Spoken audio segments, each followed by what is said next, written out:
from Coca Vision, exclusively on Tidal. 3 months free. Get the subscription to Tidal. 3 months free.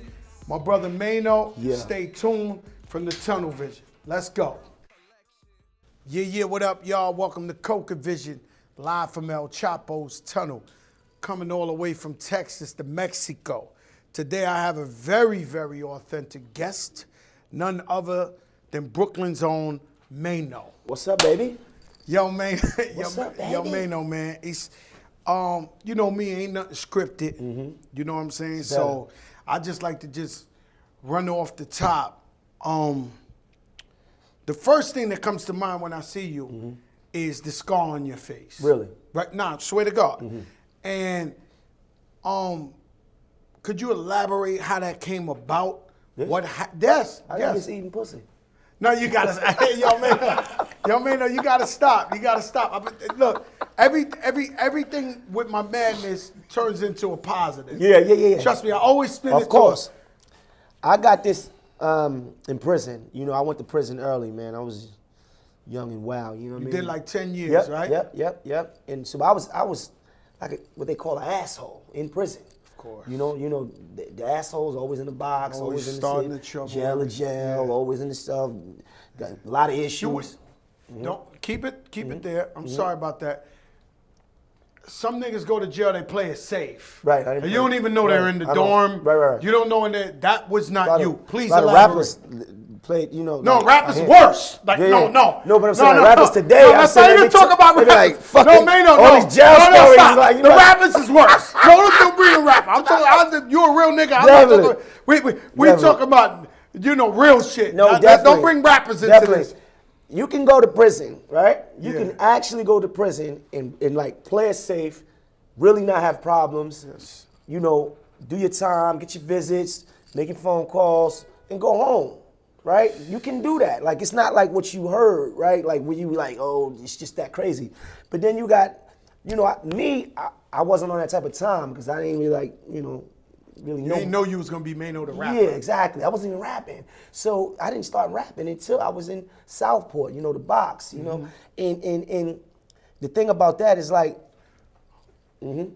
Southport is a prison built for just people who are in solitary confinement. It is the most cruel thing you can do to a human being. A lot of those guys deserve to be in Southport, right? But facts is the worst time you could do on the planet Earth is being in a box.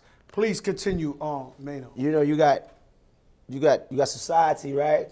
Then you got prison. And then you got prison inside of prison. Yeah. And that's like what being in the box is. Like, you always at the ground level. You understand? So it's like, I've been in anything and everything that they got built for your ass.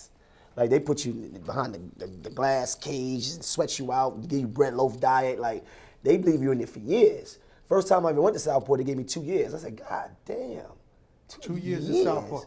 Well, my man just came home, and I don't want to say who he was, but he looked a little fried. You know what I'm saying? Like, he looked like he ain't the same no more. He a little slower, but the crazy shit is the nigga turned around and told me, yo, Fat Joe, you fried, my nigga. I said, yo, man, I said, what? This nigga said, damn, tu estás fried, papa. I said, yo, what the fuck? I'm like, yo, my nigga, really? You would think? Okay, I know I'm kind of crazy, but damn, my nigga, I ain't want to tell you. You don't know, like, when you get fried like that, you really don't know, though. Because you lose something, though. Like, it's like, them people like you in there all that time and all them years, you like, God damn, you looking in this, looking around, you scratching.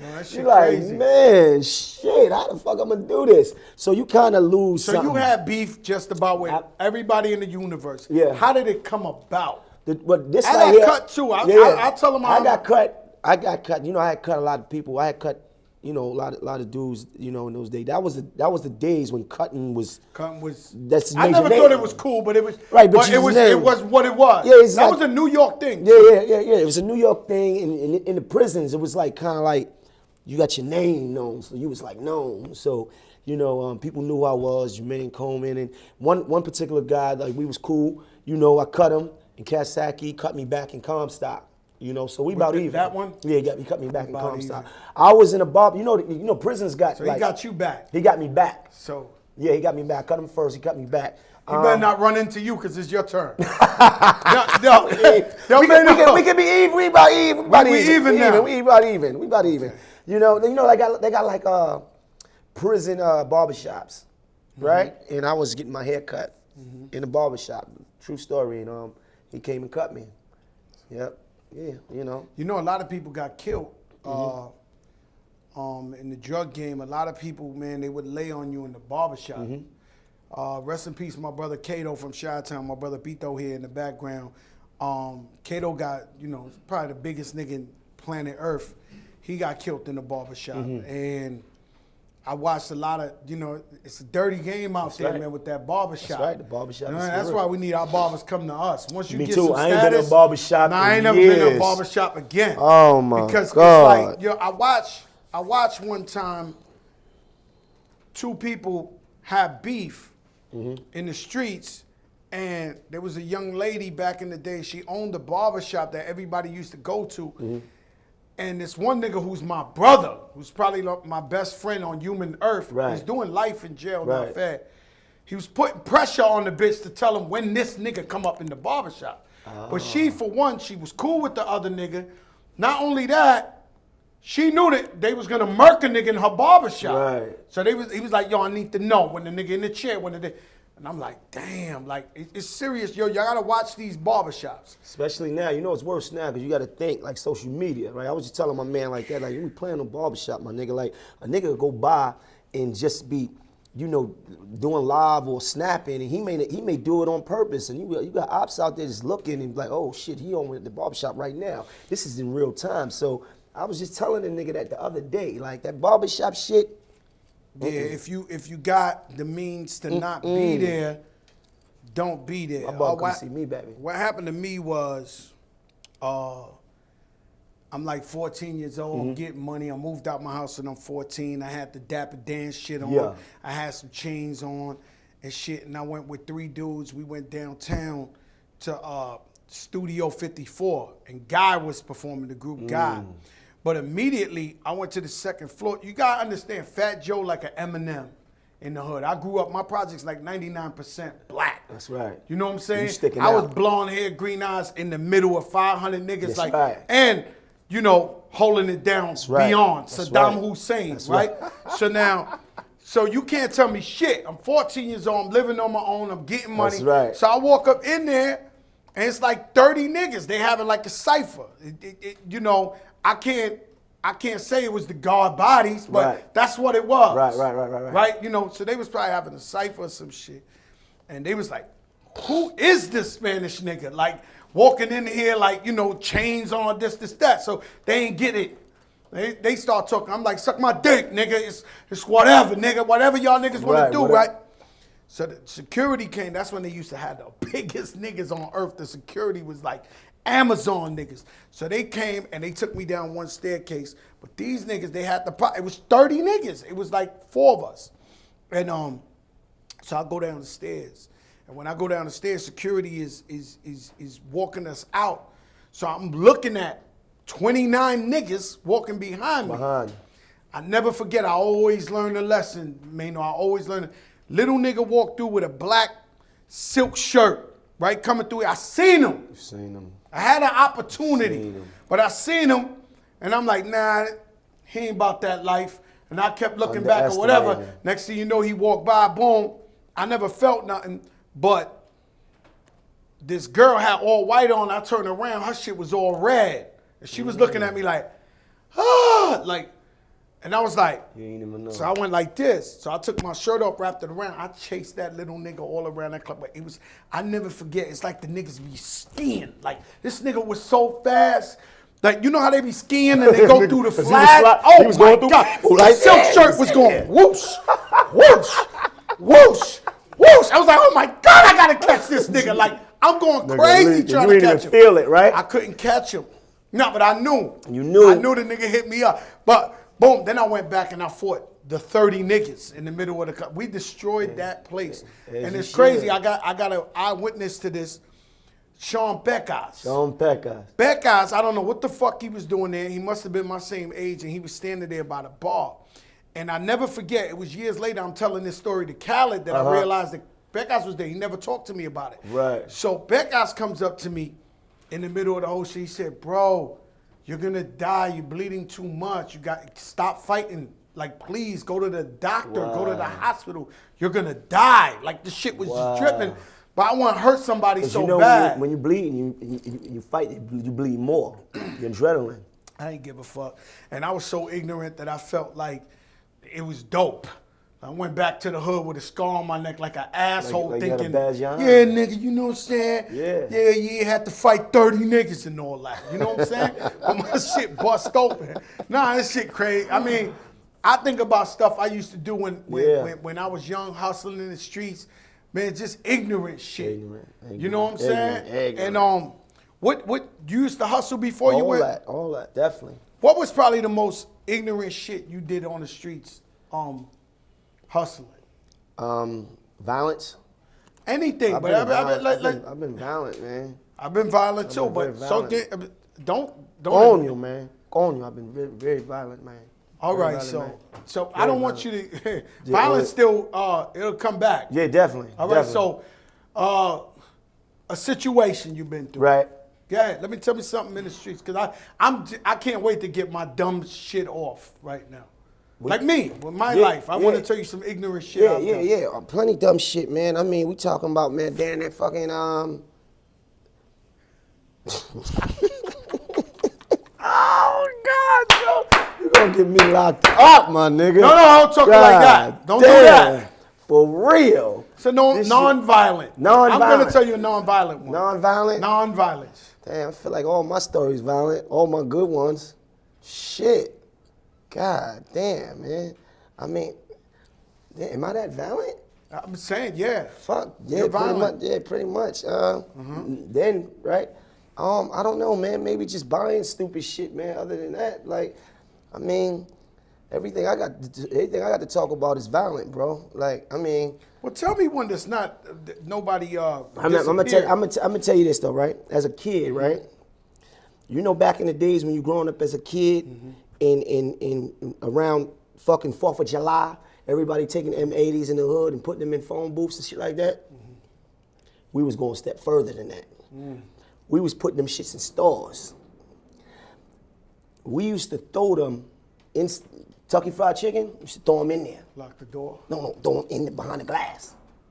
Oh, throw it behind the bulletproof glass? Yes. You know they got the ghetto ghetto chicken spot. Yes. One time. Oh man, I got a dumb one like listen, that. Let me tell you some crazy shit. We went to Chinese restaurant around my way, Lafayette and Nostrand, right? I sat over there. Yo, how much for 4 chicken wings and beef fried rice? Man, and at the Chinese, same time, my guy is like Chinese guy. I'm gonna tell you, damn. My guy is lighting the M80. Threw it back there. This nigga thought it was a firecracker. He thought it was a game. He tried to step on it. Oh my God! That's a bad one. Oh my God! Yo, do you know? Yo. 6 months later, his son chased me down in broad daylight with a gun. I couldn't but Chinese try to get it in. Yes, shooting at me in broad daylight. Wow. That is a fact. That's a special story. Blew his shit off. That's a special story. I got one less as serious as you, but I remember one time, rest in peace, my nigga Full Flex.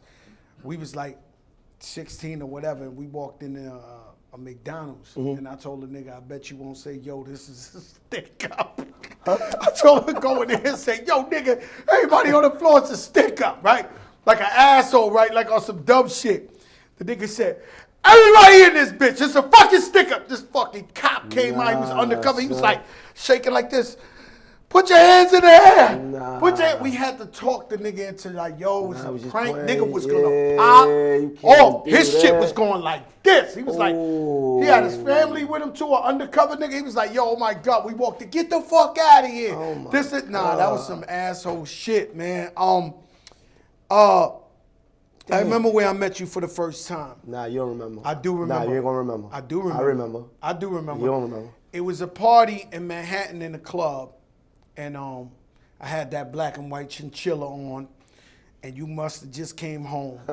And they told me, because you know I meet a million niggas that come right, home, that's Maino. right, that's right. Everybody that's right. the king that's of some shit. Everybody somebody, so right? nigga introduced me, they was like, yo, this my nigga Maino and this and that. And I was like, all right, my nigga. You was like, yo, Joe Crack, what's up? This, that. I didn't know you was rapping. I didn't know nothing. When did you make the turn and you said, yo, I'm gonna change my life. I'm gonna rap. I'm gonna be. I mean, you obviously not doing all the crazy shit we talking about. Or you be in jail. Me myself. We talking about tons of years ago. Yeah, tons. So, but what I'm saying to you is, when did you make the curve and you said, "Yo, I'm gonna try this route"? Right. And just be clear that a million niggas tried that route and wasn't able to get to where you at. That's a I'm fact. saluting you for that No because question. there's too Appreciate many that. niggas talking about, "Yo, I'm gonna do this." Yeah. When I made the conscious decision before I got out of prison, right? I started to play with the thought in my mind, right? Go home and rap. I'm looking at Big. I'm like, Best. I'm seeing Kim. I'm like, oh shit, like, this the hood. Like, I should go home and do it. And at the same time I throw that thought out there, I would go, I ain't no fucking rapper. I ain't no rap ass nigga. Cause you know, like, back then niggas having complexes like, I ain't no rapper, nigga. Like, fuck wrong with you? Like, you playing, I ain't no rapper, nigga. So I never looked towards rap as something I wanted to be. But then my hustling mentality kicked in. I was like, yo, look, maybe it could be a plus.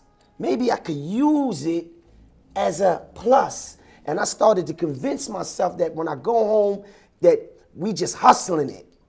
Just gonna hustle it. Like, I didn't even never wrote a rhyme. Like, I'm like, fuck being the best rapper, we could hustle it.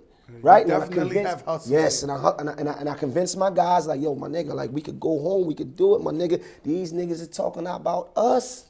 They talking about us. We really them guys, we really in the shit, doing shit, like, you know, like, come on. And when by the time I came home, I was ready. I know. Thinks of that brainiac shit you everybody, saying, and they don't do it. And then when I see you put out hit records and heat rocks, and you don't and you don't give up. I know. That's one thing. A lot of people don't have the determination and the relentlessness of you. If Fat Joe had to go geometry and say Maino equals determination, unstoppable, I don't know what else to tell you. Like, because you won't stop. No, can't. You can't. Because, so what happened to me is I was getting money. Right. A lot of money, Maino. Right. And when I told niggas, yo, I'm gonna rap, my man Lord Finesse, it's a similar story. My man Lord Finesse, digging in the crates. That's right. He told me he was gonna be a rapper. And I'd be like, yeah, all right, you know, Rob, this, that. Next thing I know, Red Alert was playing all his records. I was like, oh no, hustle mentality. I was like, oh, I know how to get money. If Finesse did it, I could finesse my way in this shit. Right? So now, I started amateur night at the Apollo. You know what I mean? So I started ground zero, my nigga. So I went to amateur night. So I'm telling all the niggas in the hood who respected me as a real nigga, yo, I'm going to amateur night at the Apollo. Y'all niggas should come support. They must have been so many drug lord kingpins in that attendance that day when I came out. And, you know, but you got to understand, not only do you take a pay cut, because the drug money, fast money. That's right. Not only do you take a pay cut, but you realize, yo, this is my only way out and I'm going to stick to this motherfucker. It's almost like, I tell niggas, it's almost like a pit bull effect to where that nigga grab you, he lock up, he ain't never letting go. And people they don't understand when they be like, yo, Joe, you don't retire, you keep going. I'm like, yo, my nigga, this is the only way I know how to get it. But you talking about me not giving up, right? I told somebody the other day, like, my nigga, Fat Joe, we talking about the early 90s. This nigga's still here. Like, I argued with a nigga recently and still relevant. Nigga, fuck is you talking about? Like, there's no time, distance. It's nothing that's gonna stop when a nigga is destined for something. Like, we talking about a nigga that I started hearing in 92, 93. Like, fuck is you, what? That's out here moving. So I salute you at the same time, my nigga, because I look up to that relentlessness. That type of shit when I question myself and I turn around and I hear the dun, dun, dun, dun, dun. Yeah. Oh, we ain't playing with these niggas, man. This That is pick what it I'm up. talking about. Yo, we're not playing with these This niggas. is You what want to I'm know talking why? about. We got the art of a lion, the arts. That's when I talk Arts. that patois, the arts of a lion. Of a lion. You know, and they owe us. That's right. They owe us, and we refuse. And one of the reasons I ain't get knocked out this game is because we are the streets. So niggas try to get me out. You think niggas said, I'm sure you hallucinate and think niggas been trying to get you out the game. They did the same for me. When I met with Steve Rifkin for the first time to bring a big pump, which was our biggest moment, he told me when we sat down, he said he got 8 phone calls from niggas in the music industry telling them, do not take a meeting with this nigga. Really? These niggas extortion, street niggas. They told him all that. And he said, hey, my father's a gangster. I don't give a fuck. Let's sit down. And he heard Pun freestyle and signed him on the spot. Made me an executive. Shout out Steve Rifkin for taking that chance. Shout out but Steve. We know this game. So you actually are surprised at how much of a nice guy you are, right? Because you have to dumb it down for these niggas. Because they scared already. So, you know, the only way you can show them, listen, I might have been this or that, but now I'm a rehabilitated. I'm a businessman. And you got to balance it out. You have to balance it out. You got to, and that's to me is the hardest thing, right? That to me, that transition right there, having to balance and know when to turn it off, right? Because getting into a corporate environment, they really don't understand, right? They really don't understand because you used to dealing with problems a certain kind of way. Like we deal with morals and we deal with principles. I'm not gonna look at you in your eyes and I'm not gonna lie to you, bro. Right? Yeah. So these dudes do that. Oh, come on, call me, lie to you. And street niggas get offended, right? So it's like, what do? Do I choke them? Like, no, we can't do that. You understand? So that right there, that fight is the fight that we had to have with ourselves. And we had to overcome those. Fat Joe is the antichrist to the record labels, the record fake execs who take credit for niggas' hits. A nigga called me and he was the biggest nigga in the fucking industry. Mind you, they left me for dead. All the way up is looking like what it is. And he sits down and tell me how he wants to sign this project and sign me and this and that. I said, my brother, no disrespect, because you got to take meetings with him. I said, no disrespect. That would be like me winning the championship and handing you the belt. I can't do that. I can't allow myself to give you the win. You ain't going to parade me around like you made it happen. And so as far as I take this, because, you know, it's never been another rapper my age who's been in the game this long. It really hasn't, besides like a Jay-Z. I mean, I'm being honest with you. A lot. I get Busta and Snoop, right? But to still be putting out these top 5 hits. That's right. So the younger generation don't realize what I'm actually doing for them. Like, I'm taking the spears, I'm taking the swords for these niggas. Because everybody going to get old if you're lucky enough. That's right. So Future in the future is going to be able to say, yo, when he 40-something years old, like, yo, I could put one out the park. That's a fact. That nigga Fat Joe was putting that shit out the park. That's a fact. We got to speed it up. Listen, Maino. Donald Trump.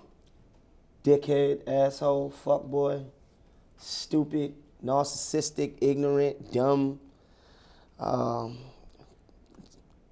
miniature penis. Okay. We get your fucko. point. I agree totally. Right? I